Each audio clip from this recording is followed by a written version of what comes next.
নমস্কার, অন্নপূর্ণা কিচেন হাউসে আপনাদের স্বাগত। আজকে আমরা রান্না করব টমেটো ভর্তা, নিরামিষ টমেটো ভর্তা। প্রথমে আমরা সর্ষের তেল দিয়ে দিলাম, তারপর আমরা শুকনো লঙ্কা দিয়ে ভেজে নেব। ভেজে নেওয়ার পর একটু হালকা লবণ ছিটে দিয়ে দেবো কম মচমচে থাকার জন্য। দিয়ে দেওয়ার পর আমি টমেটোগুলো ওই তেলেই দিয়ে দিলাম ভাজার জন্য, একটু সেদ্ধ হয়ে ভেজে নেব। ভাজার পর আমরা টমেটোটা উঠিয়ে শুকনো ছাড়িয়ে নেব, তার সাথে দুটো কাঁচা লঙ্কা আমরা দিয়ে দেবো। এখন আমরা একটু হলুদ আর লবণ ছিটিয়ে দেবো সেদ্ধ হওয়ার জন্য।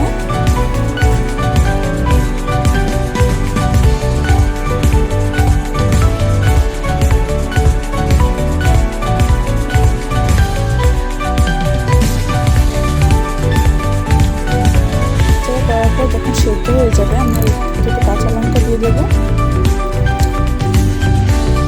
আমরা চুলার আঁচটা একটু কমিয়ে নিলাম।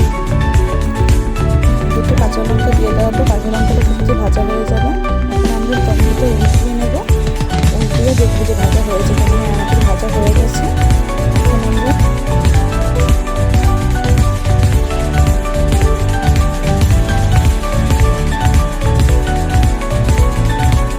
এখন শুকনো লঙ্কার পাশে আমি টমেটোটা উঠিয়ে নেব, উঠিয়ে আমরা চোখলাটা ছাড়িয়ে নেব।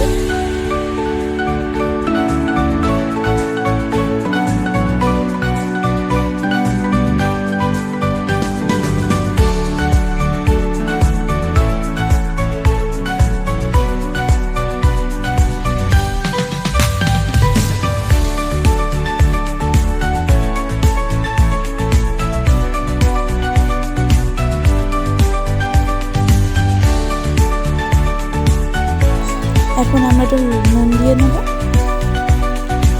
দেওয়ার পর আমরা এখন মরিচটা ভালো করে টিপে নেব।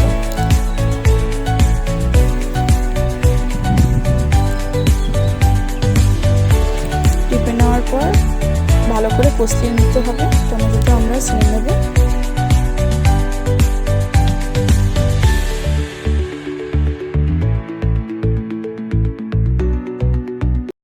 এখন আমরা ধনেপাতাটা দিয়ে দেবো।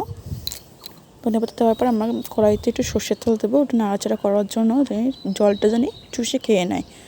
এখন আমরা টমেটোটা দিয়ে নেব কড়াইতে দিয়ে আমরা ভালো করে নাড়াচাড়া করে নেব। একটু চিনি দিয়ে দেবো। চিনি দিয়ে ভালো করে যতক্ষণ না জল টানছে ততক্ষণ ভালো করে নাড়াচাড়া দিতে হবে। নাড়াচাড়া দিয়ে সুন্দর করে ভালো করে মজিয়ে জলটা, তারপর আমরা নামিয়ে নেব। নামিয়ে নেওয়ার পর এর উপরে আমরা কিছুটা ডেকোরেশনের জন্য ধনেপাতা ছিটিয়ে দেব।